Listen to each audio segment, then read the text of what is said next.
Let's see some revision. First, we learn that complex number z is a plus bi, where a is real part, b is imaginary part.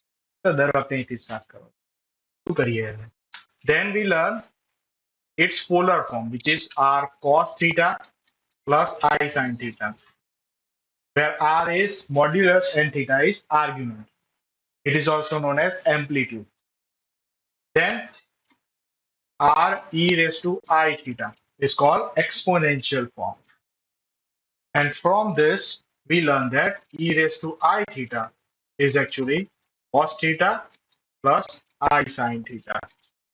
And we also learn that e raised to minus I theta is cos minus theta, which is actually cos theta, and sin minus theta, which is minus I sin theta.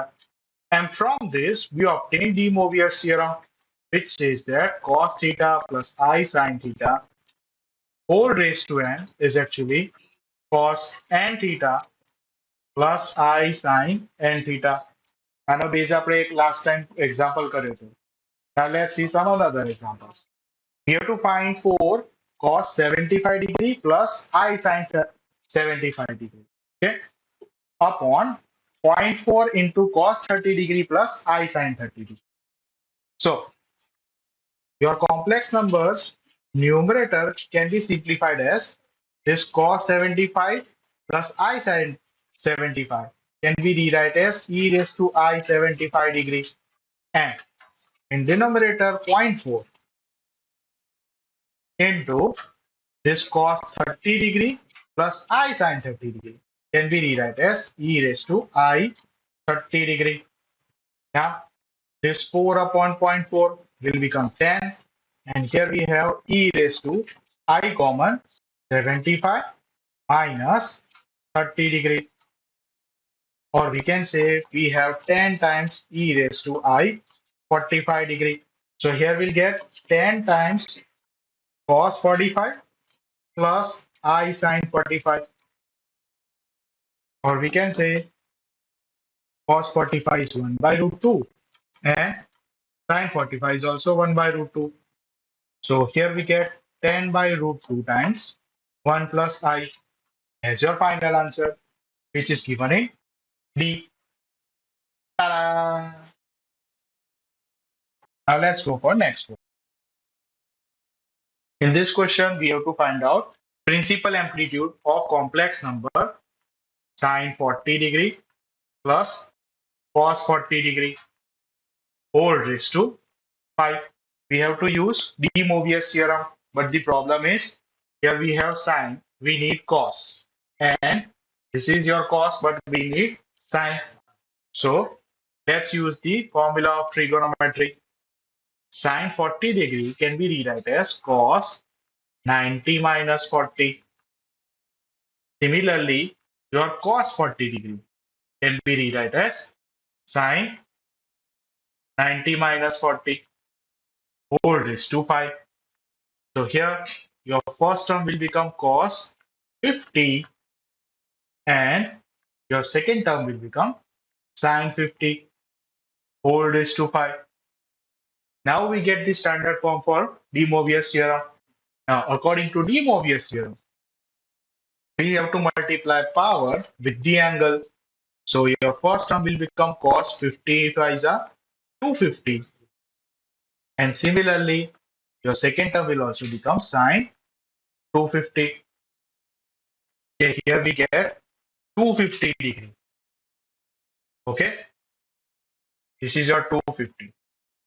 So we can consider this angle as your argument, and that must be 360 minus 250, which is 110, which is in clockwise direction. That's why minus 110 is your answer, which is given in option B. Ta-da! In this question, we have to find cos theta plus I sin theta raised to 4 upon sin theta plus I cos theta raised to 5. Your numerator is in standard form, but in denominator, again, real part is in terms of sin and imaginary part is in terms of cos, which is Not required. We have to exchange the function. Either we can use 90 minus theta, or we have one more option. See, for denominator, we can take I common. So your first term will become 1 upon I sine theta, and second term will become cos theta. And now cos theta will be as it is, and we can say this 1 upon I is nothing but minus I sine theta. So here we get I times e raised to minus I theta. So we can say in numerator we have e raised to I theta whole raised to 4, and in denominator we have I e raised to minus I theta whole raised to 5. So your numerator will become e raised to I 4 theta.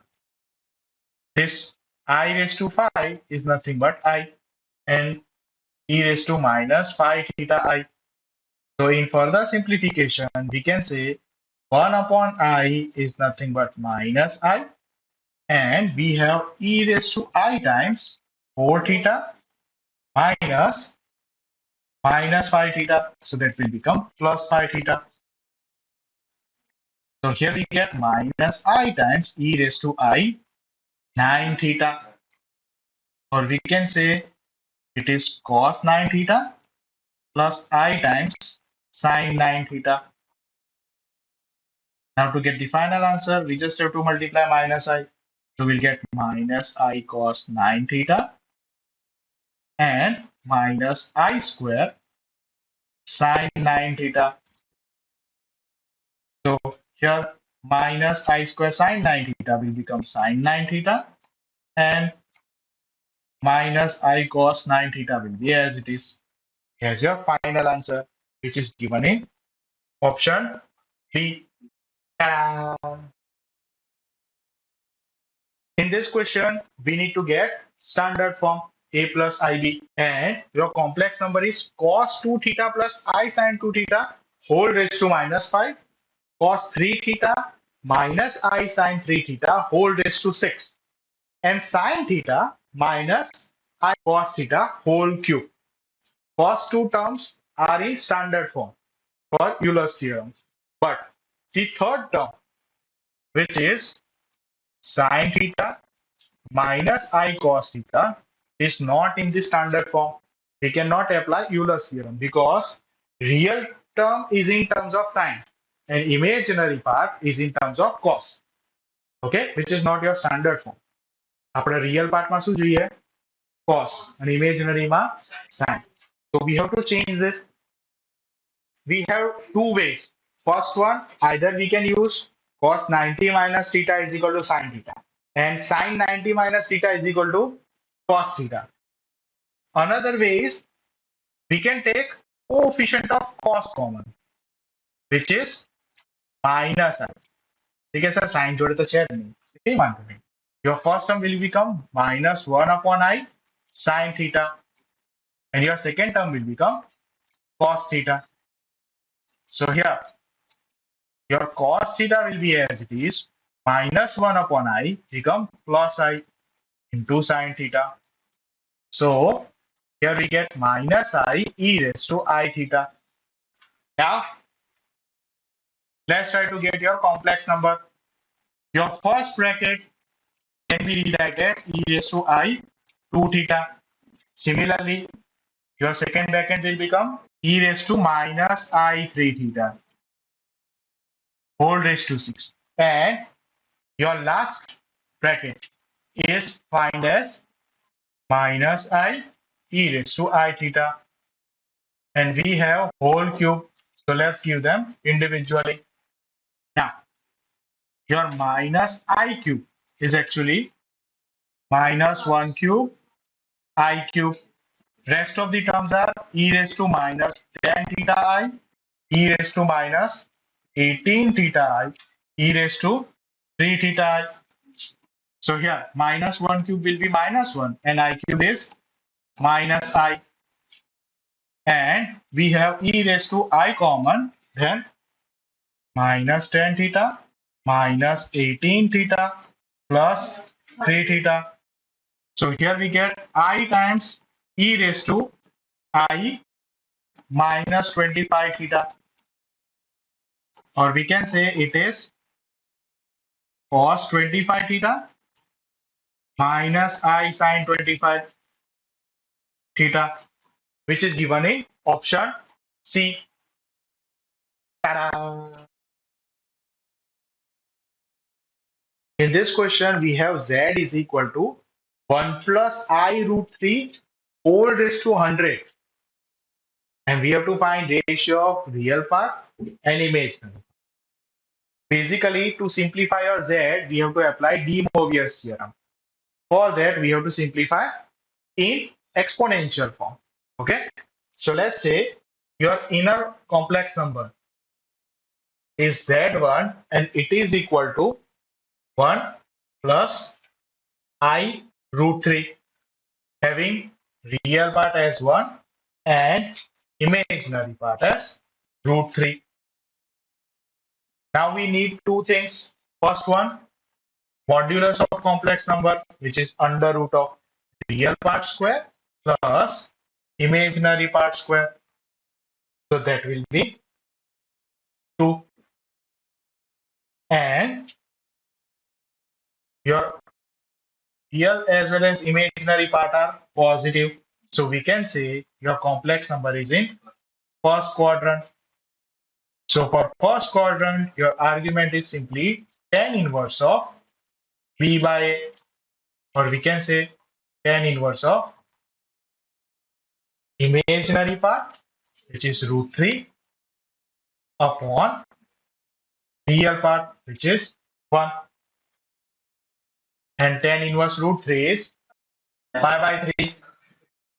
So here we can say your z1 is simply r e raised to I theta, where your r is 2 and angle is pi by 3, right? Yeah. We have to find z1 raised to 100. So we'll get 2 raised to 100 and e raised to I pi by 3 into 100, or we can say 100 pi by 3. Here we will get z is equal to 2 raised to 100, and this e raised to I alpha can be simplified as cos alpha, or we can say 100 pi by 3 plus I times sin alpha, which is also 100 pi by 3. Okay. Now we just have to simplify. Your 100 pi by 3 can be simplified as 33 pi plus pi by 3. Similarly, your second term will also rewrite as sin 33 pi plus pi by 3. Now here, your angle 33 pi is actually odd pi plus pi by 3. So this angle will be in third quadrant. And for third quadrant, cos and sine both are negative. So here we'll get minus cos pi by 3 minus I sin pi by 3. Substitute the values. What is cos pi by 3?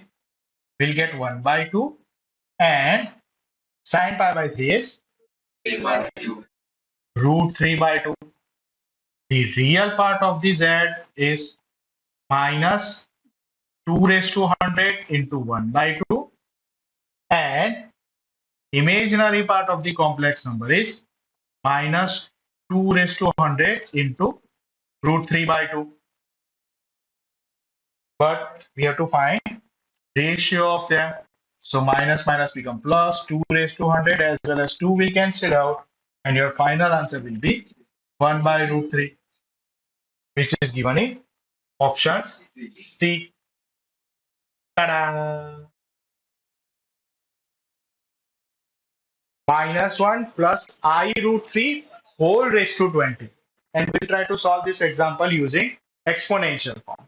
And for that, we have to convert inner complex number, let's say z1 minus 1 plus I root 3 into exponential form. So we need real part, which is -1, and imaginary part, which is √3. So we can get your modulus, which is under root of real part square plus imaginary part square. So that will be 2. And your real part is less than 0 and imaginary part is greater than 0. So your complex number will be in second quadrant. Okay. And for second quadrant, your argument is pi minus tan inverse of mod imaginary part, which is √3, upon real part, which is -1. So here we get pi minus tan inverse √3, which is pi by 3. So here we get theta is equal to 2 pi by 3.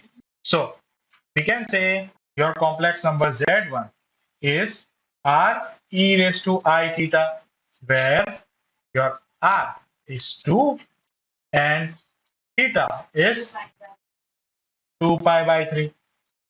Now let's try to find out Z1 raised to 20. So we'll get 2 raised to 20 e raised to I times 2 pi by 3 into 20.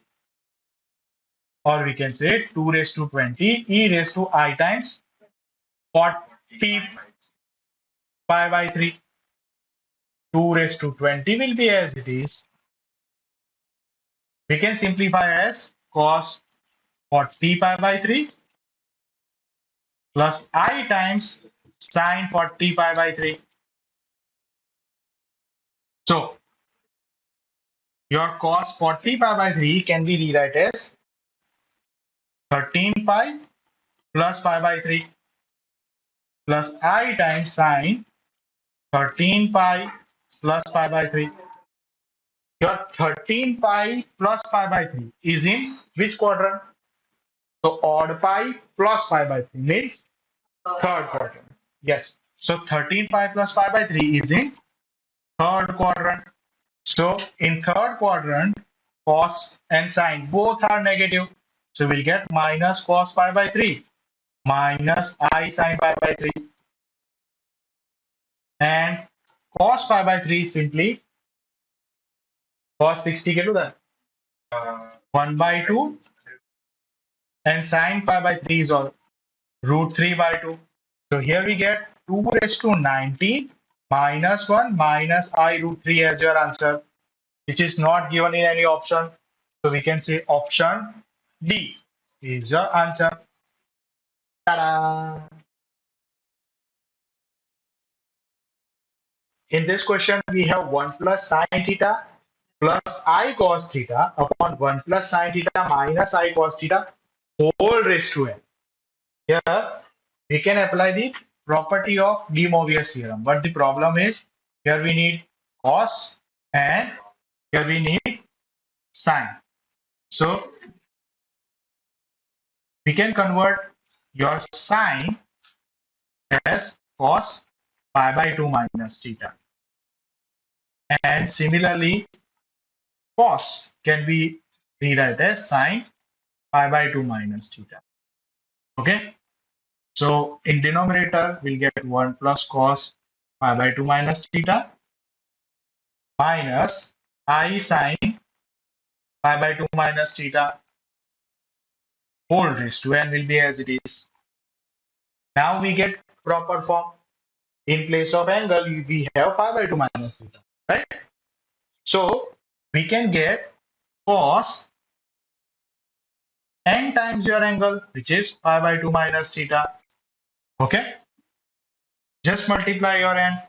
So we'll get cos n pi by 2 minus n theta plus I times sine n pi by 2 minus n theta as your final answer, which is given in option A.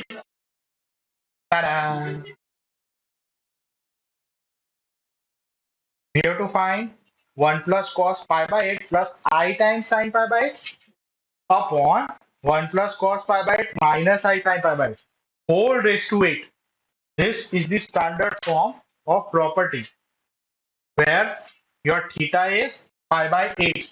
So we can rewrite this complex number as simply cos n theta, or we can say 8 times pi by 8 plus I times sine n theta, or we can say 8 times pi by 8.